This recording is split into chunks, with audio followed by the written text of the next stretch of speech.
talk about that some more. But right now, I'd like to bring Benjamin Weingarten on. He is the founder and CEO of Change Up Media, which is a media consulting and production firm dedicated to advancing the principles of individual liberty and limited government. He writes everywhere: Wall Street Journal, City Journal, Conservative Review, The Federalist, The Hill, National Review.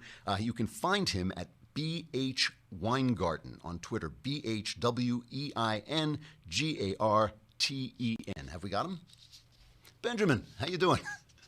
How you doing, Andrew? It's a pleasure to be with you. It's nice to meet you, finally. I read your stuff in City Journal, and I thought this article was just terrific. It's called Where Democracy Really Dies in Darkness, and you're basically talking about the fact that while the Washington Post has this pompous and portentous new saying on their paper, they're actually not paying attention to the fact that there are places where democracy is really dying. Isn't that so?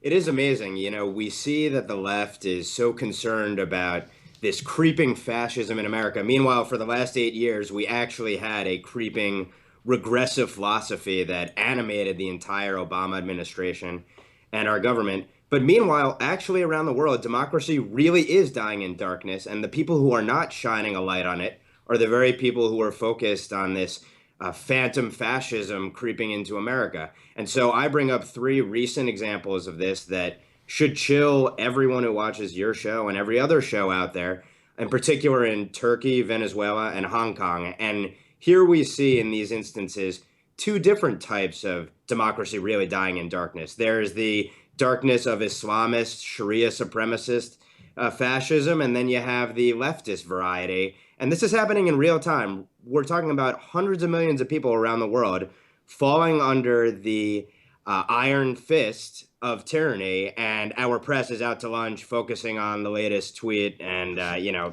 intrigue over Andrew Jackson being in the White House and the like. Well, let me ask you this. It seemed not that long ago, I'm old enough to remember, when it seemed that democracy had won the argument. It seemed like democracy and capitalism were basically, you remember the end of history in The Last Man, and it was all over. We all knew what worked and what didn't work. What went wrong? How did these people get so, how did they get so suckered? Yeah, well, even though I think a lot of conservatives were enamored over the fact that the Soviet Union had fell, even though let's not forget that it's not as if then the Soviet leaders were then rounded up and put in prison or went on trial for their crimes. I mean, the system kind of morphed. And from the Soviet perspective at that time, it kind of worked out pretty well. I mean, they opened up their markets to the West. They were able to get the West technology, intellectual capital, all of the benefits of it. But the fact of the matter is that the ideas never died. While capitalism triumphed in the sense of, look, you had markets that liberated around the world and people saw the benefits of free trade and accepted those as fact and as positives. At the same time, the progressivism that seeped into the West never stopped its march through our institutions. And so while in practice, our principles, the ones that we hold deeply, conservatism, a limited government, individual liberty, free speech, and all of these rights that we care about, while we hold them as fact and self-evident and critical, on the other hand, progressivism continued on its march. And add to that the fact that you had the ascendance of Islamic supremacist ideology at the very same time that you had the kind of collapse of Soviet communism. History did not end. In fact, the march continued, and it's up to us to actually defend it, because liberty has been the exception to the rule. It has not been the rule throughout history. Most of history has been about who is the strongest person, who has their hand on the trigger. On the other hand, it has not been liberal, freedom, democracy, whatever you want to call it, that has been the norm. And we should also say that we have to define our terms here, because when we talk about democracy dying in darkness, well, the Obama administration would say, look, we supported democratic uprisings in the Arab Spring. But democracy does not equal freedom. Right. 50% plus 1 at the ballot box is not liberty. And we don't have Tocquevillian democracies playing themselves out throughout the Middle East. Actually, we have an Arab Spring turned to an Arab winter. It really is true. And in the case of the Russians, one of Vladimir Putin's sad songs that he sings is that the Americans humiliated Russia after the end of the Cold War. But the exact opposite is true. We never called them to account. We never called them to account for their crimes. We never prosecuted any of the people who had done terrible, terrible things to their own people. And we basically just said, join the fun of freedom, and Putin used that friendliness to take over the machinery over there, really, and establish his gangsterocracy. But why do you think, why is the press not covering this story? They're covering what seems to me, well, let me start with this. Do you think that Donald Trump poses a danger to the norms of our Republican democracy?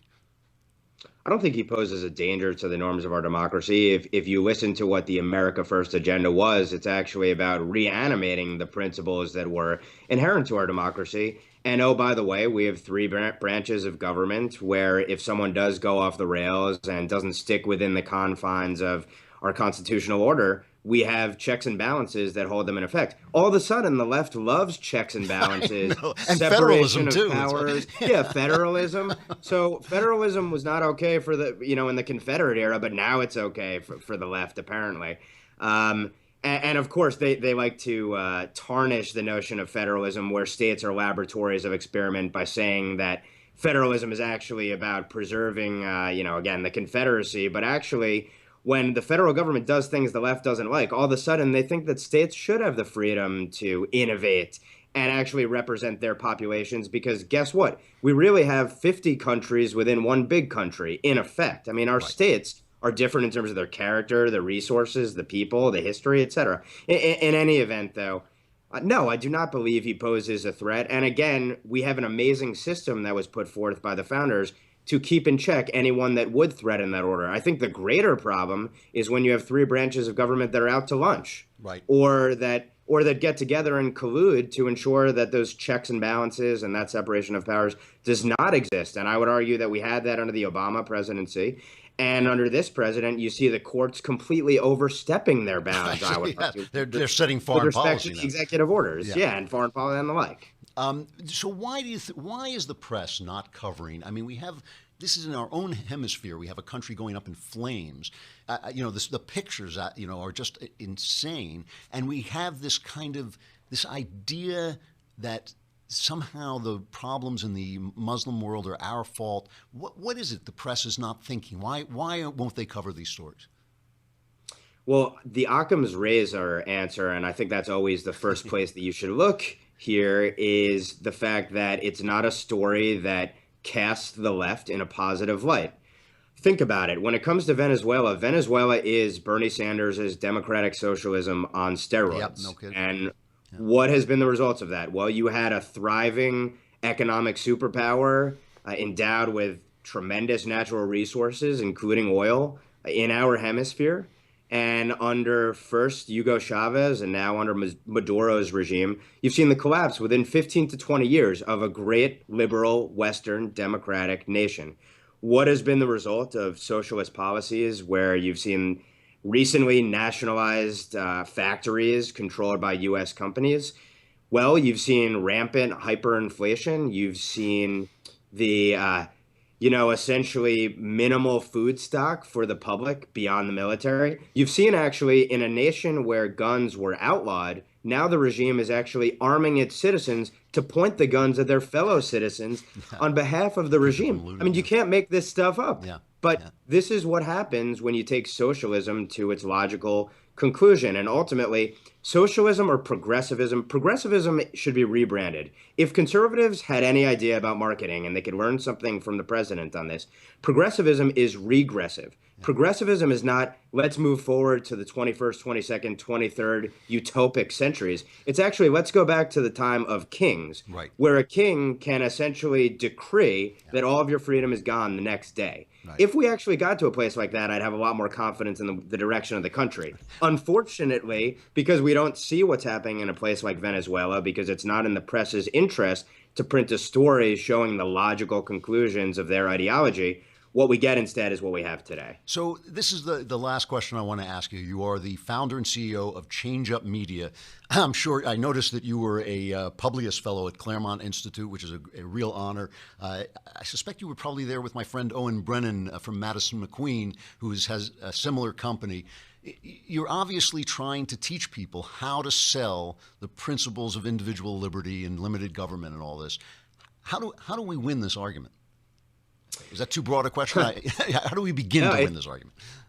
first of all, we should start by asking the right questions like, have we won to this date? Okay, if not, what did the other side do to, in my view, and in the view of the Claremont Institute, and I think self-evidently, if you go around the streets of the Upper West Side around here, or where you are out in California, you see that the progressive ideas have won. They have triumphed in the institutions.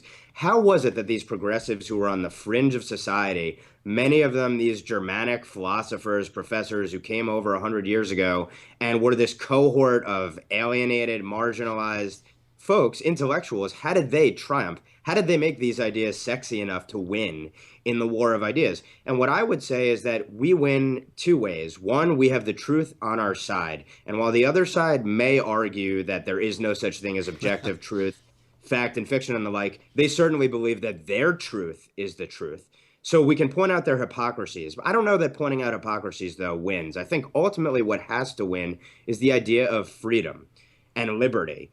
That is something that everyone values in their everyday life, whether they recognize it or not. And I would say they oftentimes do not recognize the fact that something like an Uber or Airbnb or Google or any company that we like, that we use on a daily basis, only springs up when you have the conditions for freedom. And those conditions are deeply rooted in our country and have been over the last over 200 plus years. And that didn't just arise out of nowhere. That came out of hundreds of years of experimentation, often leading to poverty and misery that you see in places like Venezuela, and soon, I fear, Turkey, and unfortunately Hong Kong, as I point out. Hong Kong will be a great example of a place that was liberal, free, and Western, tragic. And now it turns to tyranny. It's tragic. You're absolutely right. And it's funny that the left, hagiographizes guys like Steve Jobs, who are absolute products of capitalism and benefactors of, benefited themselves from capitalism, but they don't get the greater point. Benjamin Weingarten, thank you very much. The founder and CEO of Change Up Media, your article in City Journal was excellent, Where Democracy Really Dies in Darkness. You can be found on Twitter at BH Weingarten. Anywhere else you'd like people to look for you? Or anything else I should plug? Also, benweingarten.com. You can find my website there and a newsletter and keep up to date with all my latest writings. And thank you so much for having me, Andrew. I really appreciated it. It's a pleasure. We'll talk again. Thanks very much.